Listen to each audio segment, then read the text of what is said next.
Hello, I'm Kristen and this is Kristen Craves Books.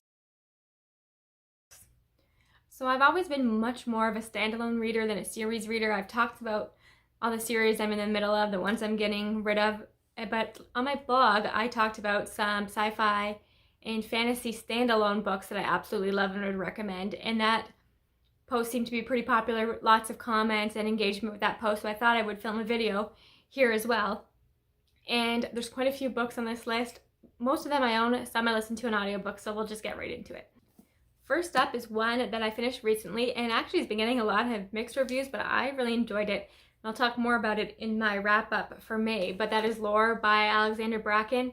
And this is a Greek myth retelling where every 7 years all the gods are sent to Earth and they become mortal and people can kill them to then become gods. It's very interesting, and there's a lot of great twists in here, a lot of great characters. It's a bit of a long book, but I think it's worth it. And there's something about Greek mythology that just lends itself well to being standalone. I would read anything by Madeline Miller, Circe, A Song of Achilles. Those are both standalone. What else is there? Oh, we have A Thousand Ships by Natalie Haynes, The Silence of the Girls by Pat Barker. I think she's coming out with another one, something The Women of Troy, I believe. So yes, the Greek mythology, they have a lot of great standalones, but this is the one I read most recently, and I do think it's really, really fun.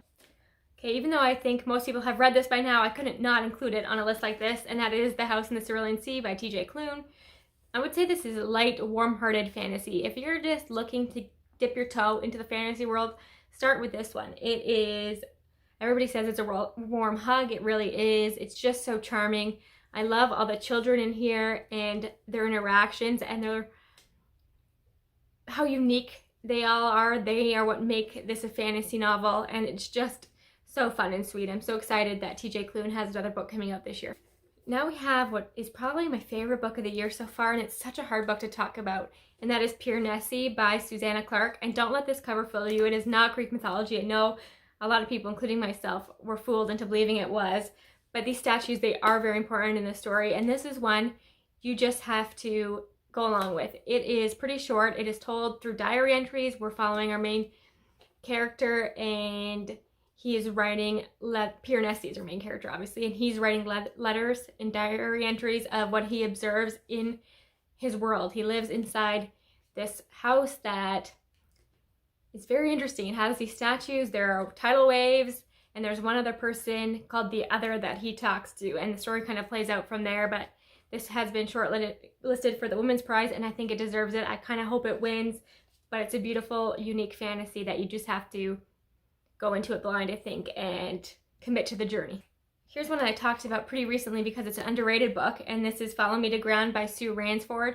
And again, it's a short book. It's one of the weirdest books that I've ever read. It's quite graphic and gory. It's very feminist, and that's all I will say about it. Look it up for trigger warnings, but it's really, really good. The fantasy element comes into play because it's a father and daughter, and they're healers, but in a really interesting and kind of gruesome way. So, interesting book, very underrated, a great little standalone.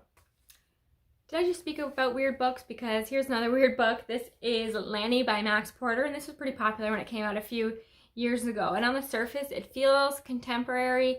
There is a boy that goes missing on here, and we're following that timeline of the fallout with his parents and his art teacher, I believe, or it's a music teacher. Somebody is suspected of kidnapping and murdering Lanny, but there's something more sinister, supernatural going on, and we get chapters and insight from that character, and it's really creepy and eerie, but so well done. Highly recommend this. Okay, this is an author I need to read more from, and this is The Ocean at the End of the Lane by Neil Gaiman. I have only read this and Norse mythology, which is another example of how mythology does great for standalones, but this is an interesting little book, and it's more whimsical. I haven't read it in years, but I remember the fantasy being very, very unique, and it's really one that will stay with you. You'll remember how you felt when you read it because it's very heavy and dark.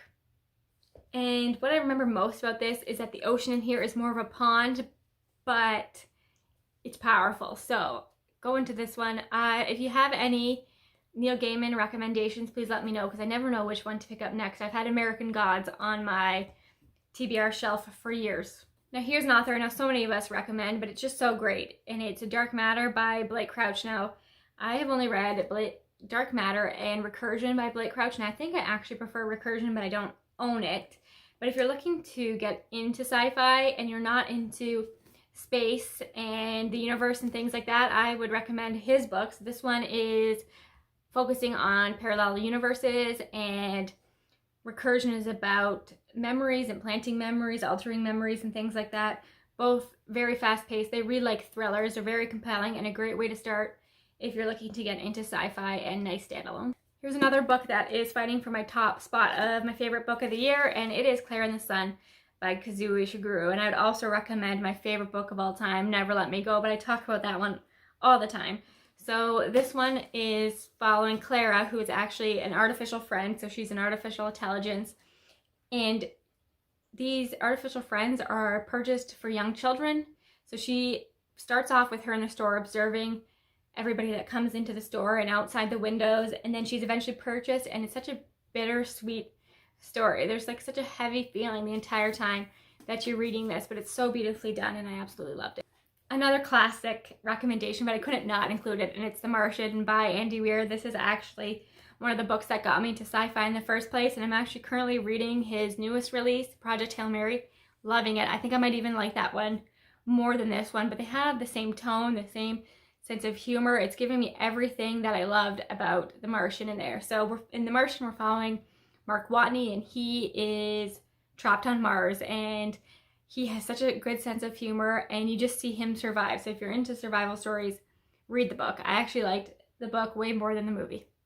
Okay, there's two more that I physically own, and next one I have is The Humans by Matt Haig, and The Midnight Library by him would also work for this, but I think The Humans is my favorite of his books. And this one is following an alien who comes to Earth and overtakes the body of a man who has a family and a dog.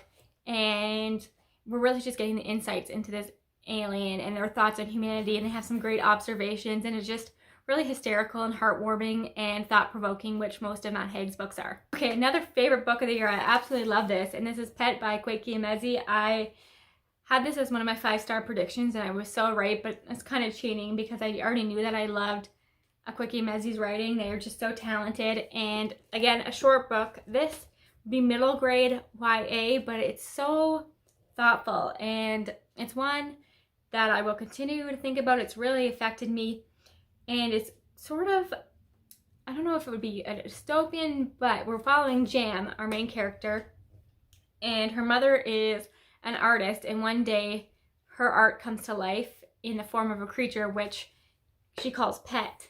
And Pet is a monster hunter, and nobody in this world believes that monsters exist anymore. They thought they eradicated monsters, and it's really Jam's journey to get the adults in her life to believe her and to save her best friend. And it's just really, really powerful, and I will talk more about it in the May wrap-up, but I wanted to highlight it because I think you should pick this one up. Okay, now I have a few books that I listened to an audiobook or read the ebook for, and the first one is Mem by Bethany C. Morrow, and you might recognize that name. She wrote a book that I can't even think of right now. I'm going to put the cover here because I know it's so popular. A Song Below Water. I think that's what it's called.